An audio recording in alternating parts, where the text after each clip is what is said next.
Welcome to the IDP Hunting Ground. I'm your host, IDP Hunter. Tonight, I have a special guest with me. I have AJ Veal. His Twitter handle is The Baby Cows. AJ is a two-time sports writer for the U.S. Army branch.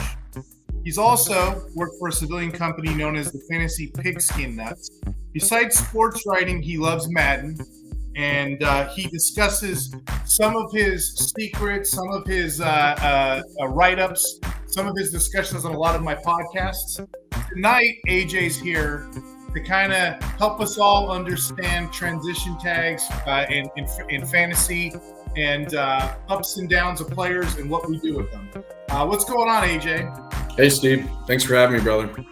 We're going to talk about always. I'm always interested to see what kind of takes that you have. Yeah, man. I kind of think outside the box sometimes, why things happen, where they start. Maybe the conspiracy theorist inside of me gets me intrigued as to why some players get tagged and some don't. But a lot of people just don't even know what a tag is. You're saying conspiracist. I got an alien spaceship crashing into a stadium in my background. You're speaking my language right now, my friend. Yes, sir. Predator. So to kick that thought off, AJ, there's two known tags. There's a third one that isn't used very often. So the non-exclusive tag, right? Tell us a little bit about the non-exclusive tag. Basically, the players can't sign with another team, but the original team gets to match the offer or receive 2 first-rounders in compensation. This is the most normal tag. Yeah. Non-exclusive, like I said, that's the one we commonly see all the time, don't we? They get that top 5 salary from whatever team, and the other team, yeah, sure, go ahead, buddy. Here, I'll put the non-exclusive tag. Go ahead and look for another team. If they get another team, I think we do this one in Madden a lot. Yeah, you can sign for another team, but we have to give up a draft pick, right? Yeah, exactly. You see that one very often. It's a good strategy for teams, and maybe we have time. We'll discuss some of these players and what some of these teams are thinking. So non-exclusive is the one we see often. We don't see exclusive very much, do we, AJ? No, it's basically the players tied to that team for another season. Done deal. It's kind of cut and dry to the point. You see a lot of quarterbacks with that one, though. It's very few and far between, but this is mostly a quarterback one you'll see. Maybe that could be, for the guys that they deem have future contract extension, building block around that player. I could see a player like that being like, hey, we're exclusive, but we're going to buy some time to get a good contract for you in the long run. And that's the key word when people are asking what's an exclusive tag. Well, this one is exclusive. The team locks you down. It's a way that they can kind of put a top 5 salary on you, or the top 120% of the money of that position. Whichever one's greater. It's a way they can kind of lock you down this year so they can work a contract later on. Yeah. AJ, I really don't know that. Do you know the numbers on that, players and their salaries by position? Because I'm not really sure. Yeah, I've got a rough estimate of every position, what they're getting paid this year. There's a small difference between non-exclusive tags and exclusive tags and what they're paid. So I kind of just averaged it, to make numbers simple. I want to do something. Can you guess what the lowest franchise tag cost this year for position is?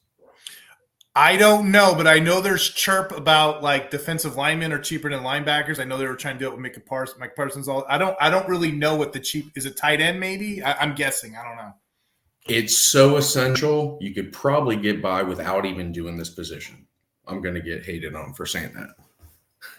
If it's non-essential, you could go for 2-point conversions. Fullback. No. Jerome Bettis did kill the fullback. It's kicker. Oh, okay. Yeah, that makes sense. Yeah, I can see that. They're making $5 million if you franchise a kicker. Was it Justin Tucker and Gostkowski? Are those like franchise tag worthy guys? I don't know. I don't know either. You know the highest? What's the highest? Quarterback, 38-0. Yeah, I figured. That's a big chunk of change. It is. Yeah. There's let's see. One that kind of threw me off. but it's expected now as we see the market continues to go. Running backs are at 11 million, right? They are the second most affordable franchise tag, which kind of baffles me about one player we're going to address maybe on another episode that really intrigues me, kind of baffles me. The whole offense ran through him. So Gotcha. we'll see why they didn't give that dude $11 million, because he's worth it. Yeah, I kind of wanted to go through, if you don't mind, I kind of wanted to go through this third franchise tag, because there's a third one. A lot of people aren't aware of it, and then I kind of wanted to go through all the tags. And you're right. At the end, we'll kind of jam that out. Hey, what players should have gotten it? And maybe we'll do another episode in regards to that. But any other monies that you found interesting when you were searching for that? Tight ends are just above running backs, with 12 million. Being the 3, a lot of tight ends now. You could keep Travis Kelce for $12 million. Okay, why not tag a guy like that every year? Exactly. So that was kind of, but then it also shows you the essentials. Linebackers number 2 at 24 mil, and D tackles at 22. So linebackers are the second most important position as far as it comes to money, the potential of these guys, how much impact they leave on their team. Yeah, and that's another thing too. You brought up a good point. A player can be franchise tagged for multiple times in his career. You can keep doing it a certain amount of time. I don't have the numbers on that, but yeah, if you can get a guy cheaper, why not? Yeah. The third tag is the transition tag. You guys don't see this very much. It's a 1-year tender. It gives you a top 10 salary within a position. This is another way that teams kind of control where a player is going. You're not going to get compensation for this. But basically, they're saying, hey, you're locked down for right now, and we get the final say where you're going to go. What makes this one kind of interesting, and you don't really see too many people talk about it, AJ, we have one player on our list that got a transition tag, and he's the 5th player. He's the 5th player in the last 10 years to get that, and we'll kind of explain that below. But, yeah, is there anything you wanted to say about non-exclusive tags, exclusive tags, or transition tags? I see both sides, right? I see a franchise trying to hold on to somebody, but I also see pay the player or let them go. I see both sides of it. But we see in each year it evolves. We see salary cap increases where they got an extra $30 million this year. That could be, we can franchise tag Kirk Cousins this year and pay him $38 million.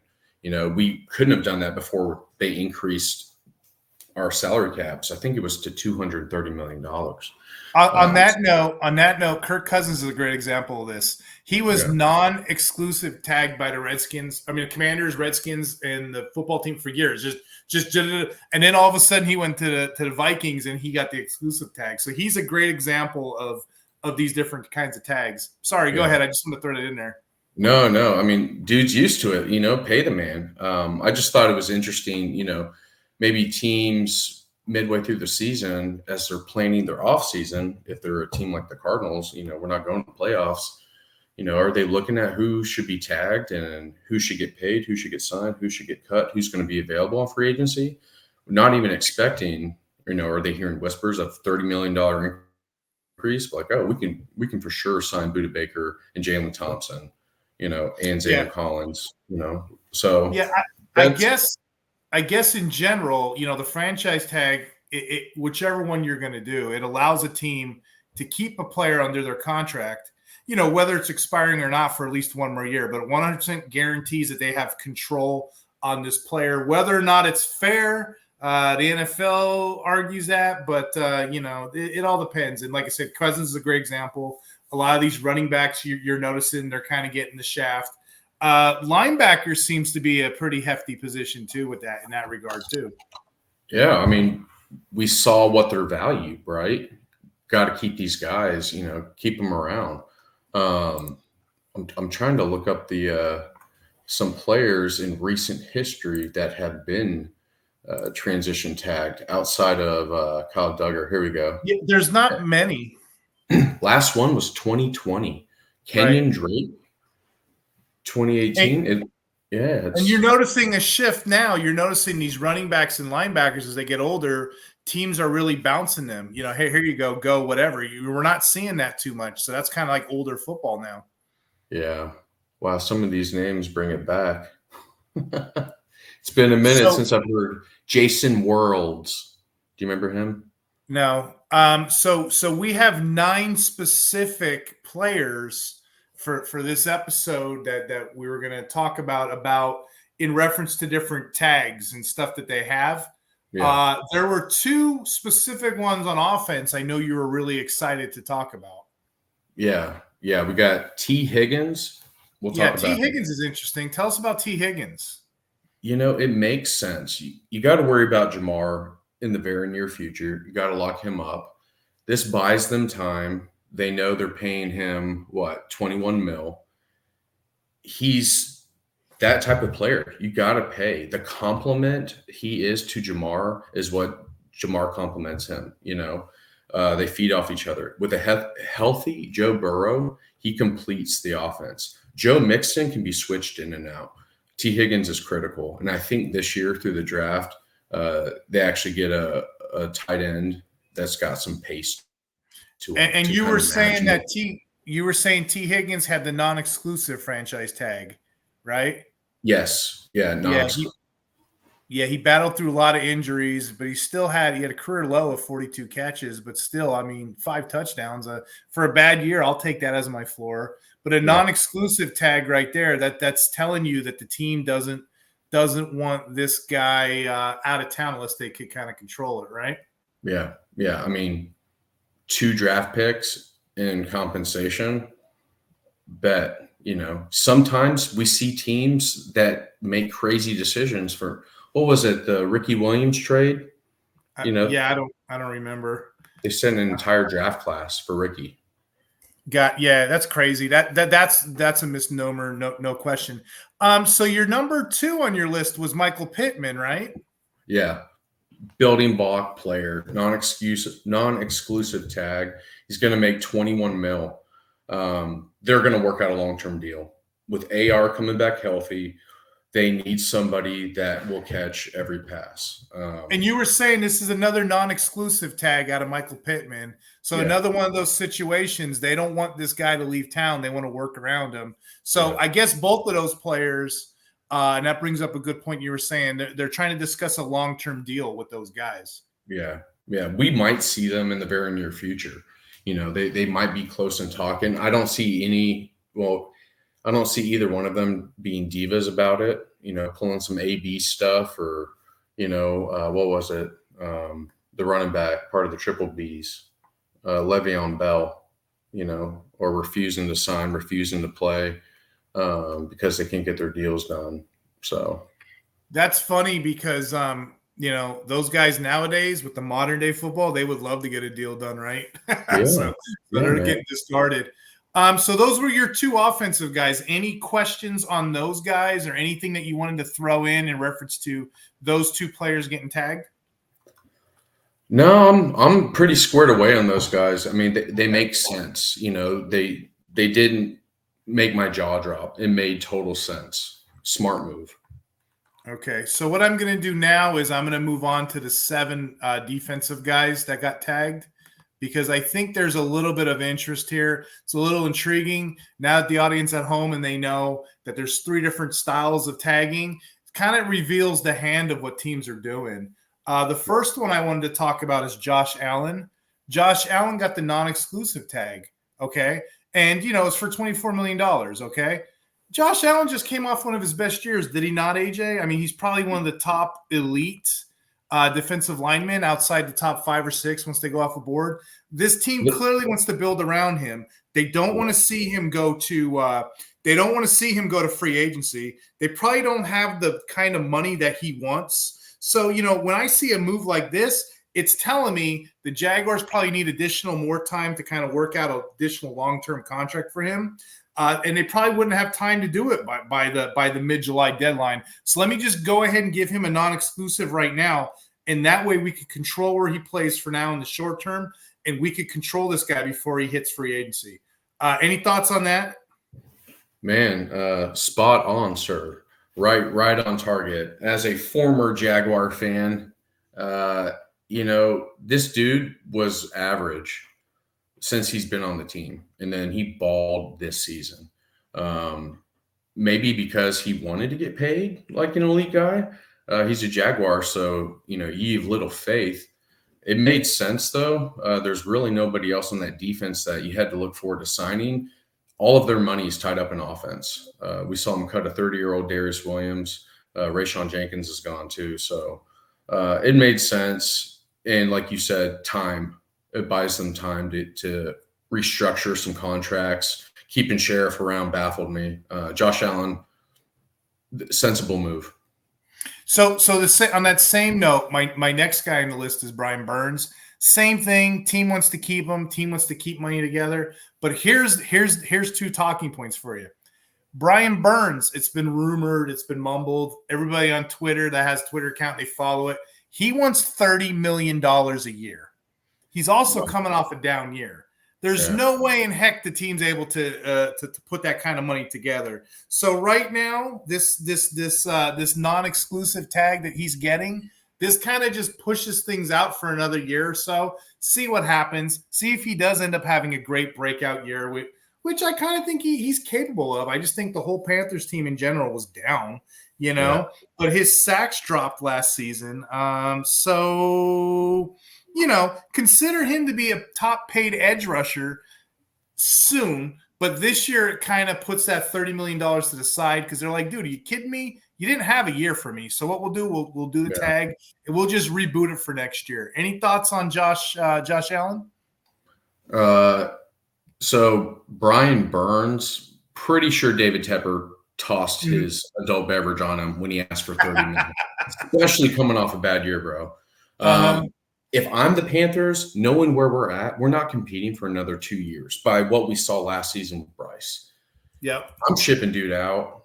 I'm going to tag him, like he's been. I'm going to pay him the little bit of money for now, but he's shipped out. I'm going to get draft picks for him. I got to build a team around Bryce. We invested way too much. We overpaid by moving up in the draft to take Bryce. Burns is collateral to get us 2 or 3 players that can fill in at the needed positions. You kind of nailed my next topic, and this is a great transition. Caleb Williams may be going to the Bears next year. We don't know. Maybe they keep Justin Fields. Regardless, the Bears are one of those teams that are not competing. Like you said, it's all about competition. They're nowhere near where they need to be. Sorry, Chicago fans out there, but what they're going to need to do is they're going to need to lock up their young studs. And they got a young stud in Jaylon Johnson. Now, AJ, the leagues we play in, they're a little deeper. We don't really care so much about corners. No. But with Jaylon Johnson, right, he gets the non-exclusive tag. It's around $19.8 million for next year. That prevents him from reaching out other teams, prevents him from getting a long-term deal. But the thing about Jaylon Johnson is him, you put Brisker there, you put Kyler Gordon, they got a young secondary, okay? Johnson had the 4th lowest completion rate, 50% when targeted, lowest yards per reception. That's a big deal. PFF likes guys like him. You want to keep him in town. Not a lot of analysis there. It's just common sense. This is a good player. We're trying to build. We're trying to compete in years to come. Let me go ahead and just stick him on the roster. We'll figure it out later. Any thoughts on that corner?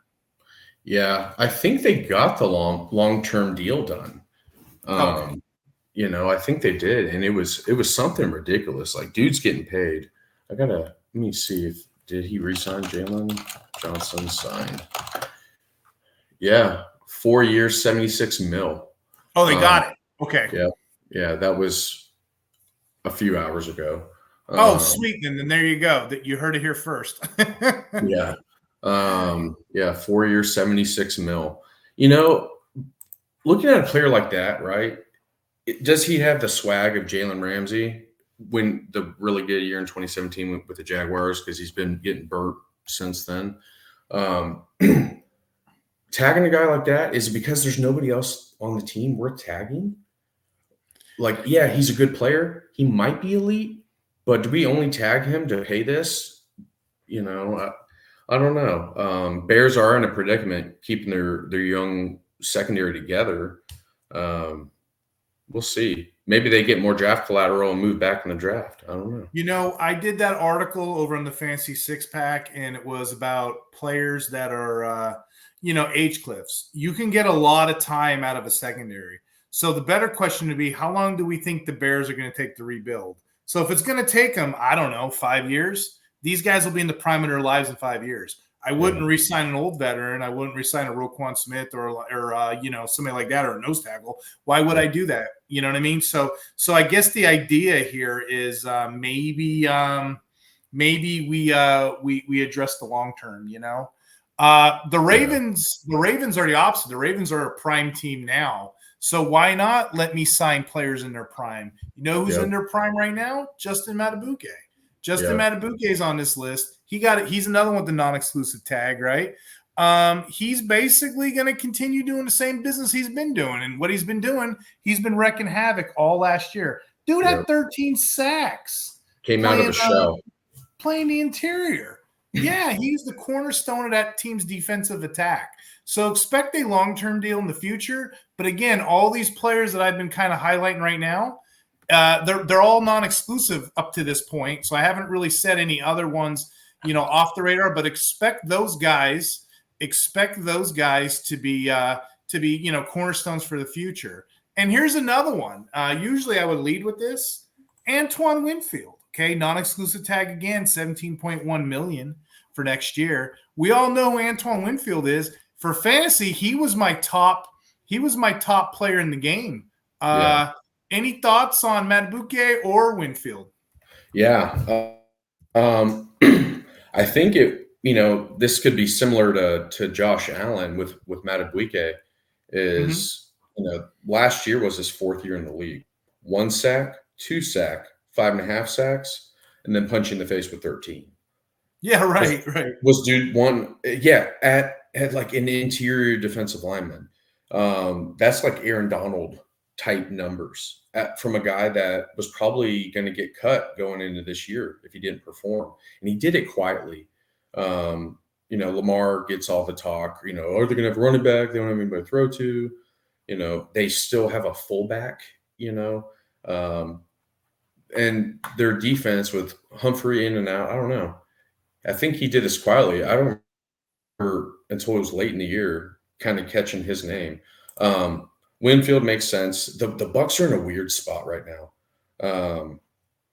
It is Baker coming back. Okay, we locked up Evans, but Winfield is do you keep him around? Do you build your defense around him? Cut Levante. Who do you have to build through on that defense? It's like Christian Izien is their nickel corner. Have you ever heard of that guy? Oh, yeah. He was a rookie last year. Helped me out a lot in 32-team leagues. Yep. Yeah. D. Delaney, guys that probably shouldn't be on some rosters. I'm not sure. They're just in a sticky situation. I'm pretty sure they don't have too much money in free agency either. They've got their core guy with Vita Vea. So does he make sense? Is there anybody else on that team that would get the loan tag they had to offer? Yeah, right. So these are all non-exclusive tags. I actually have 2 more players yet to be revealed here. And this is where kind of the strategy comes into play, okay? All these guys here, they kind of tell the same story. Hey, I'm getting paid. Maybe we'll look long-term. My next player is Sneed of the Chiefs, okay? He did not get he got what you would call he got the what's the name of it? When you're the team wants to shop him if they could. Yeah. So they gave him a $19.8 million tag, but he has permission to seek trades other places. So it may work out for him, it may not, but the team wants to control where he's going, right? Now the thing is about Sneed, is, can you imagine, AJ, if he ends up going to another team? Can you imagine if he went to a rivalry team and he knew the playbook? So if I was the Chiefs, rightfully so, I want to kind of control where that guy goes. Raiders. I want to kind of control where he's going. I don't want him on my division. I don't want him wherever. So this is more of a strategy move into keeping him in their hands, knowing where he's going. because it's a non-exclusive. He can sign with another team, but we could actually get the ability to get something back, and we could control where he's going. You know what I mean? Yeah. Tagging him made total sense. I'd love to see him on the Raiders. Well, that will never happen because of them basically owning him for this year. The Chris Jones signing was so important for that defense. I think a team that can win games and have a semi-decent offense with no wide receivers to throw to, I don't think it's that important to keep a guy, and pay him way too much, especially as he's getting older. I know he's great, but you really only need Mahomes and Kelsey at this point to keep that team chugging along. They figure out how to win games. Was he a major part of it? There's different ways, like you were saying, with the non-exclusive tag. There's different ways you can use it, whether it's to keep players from going, whether it's to kind of work long-term contracts out. There's different strategies in place. This final player got the transition tag. And transition tags are a big deal, like I alluded to in the beginning. Transition tags don't come by very often. In fact, since the NFL, started this new way of doing tags in the last 10 years, there's only been 5 players to receive a transition tag. I thought that was interesting. And Kyle Duggar is our last player to be profiled on this list. Kyle Duggar got a $13.8 million tag, right? If he would have been franchise tagged, he would have got $17.1 million. That was a lot of the numbers and stuff you were speaking about earlier. It's just another strategy for teams to kind of, if they want to get off a player, they can move them. Just for this tag, they're not going to get a draft pick. But the Patriots rarely care about draft picks to begin with, right? They trade down in drafts, they make their own, whatever. But yeah, this right here kind of keeps Duggar in town until they say otherwise, So the transition tag's a little sneaky. What's going on with Sneed's contract's a little sneaky to me. And I thought it was interesting the stuff that they did with Winfield and Allen, So there's different ways IDP players can kind of look at a contract and kind of break it down and kind of gauge and decipher what they're getting. AJ, question for you. Was there anybody on this list you were shocked that didn't get tagged? Yeah, that was – I'll hone in on 2 players. Right now, as it stands, Kirk Cousins. Why? I did several different mock drafts. There's not going to be a quarterback available at 11 that is worth an 11 pick. It makes sense. Keep the old man around. Let him come back. He was having a great year, and he freak, getting injured like that. I mean, not for the season. But there not being a quarterback, I mean, do they trade back again and then they try for Bo Nix or Michael Penix? I don't know. It just makes sense to keep Kirk Cousins around. With him on the team, you're more likely to make the playoffs than with a rookie or Mullins or whoever they bring in off the street. The other guy was Saquon Barkley. He was the guy I referenced earlier. He is the offense. They don't have a receiver. Okay, you're going to draft a wide receiver this year. Lad McConkey, or are you going to waste an early top 10 pick on a wide receiver? Or do you take over for Daniel Jones? Their offense was so hard to watch last year. He was the only highlight, period. I tagged the guy, figure it out. We got to lock this dude up. Yeah, he's a running back, but, who's going to go to games to watch an offense score 0 points? That's how they opened last season. It was hard to watch. So those are my 2 that I really thought should have been tagged. Awesome. I just want to thank you for coming on the podcast and kind of elaborate what different kinds of tags there are and stuff. Would you come back on next week and we can kind of go over like some of the spicier free agents and signings and undervalue, overvalue players? Yeah, for sure. Excellent. Okay, we're going to head out this week. Tune back in and come see us. And don't forget to subscribe if you like this content on the IDP Hunting Ground, okay? He's AJ Veal, the Baby Cows. I'm Steve Hungar, IDP Hunter. And we're going to head out, and we'll see you next week.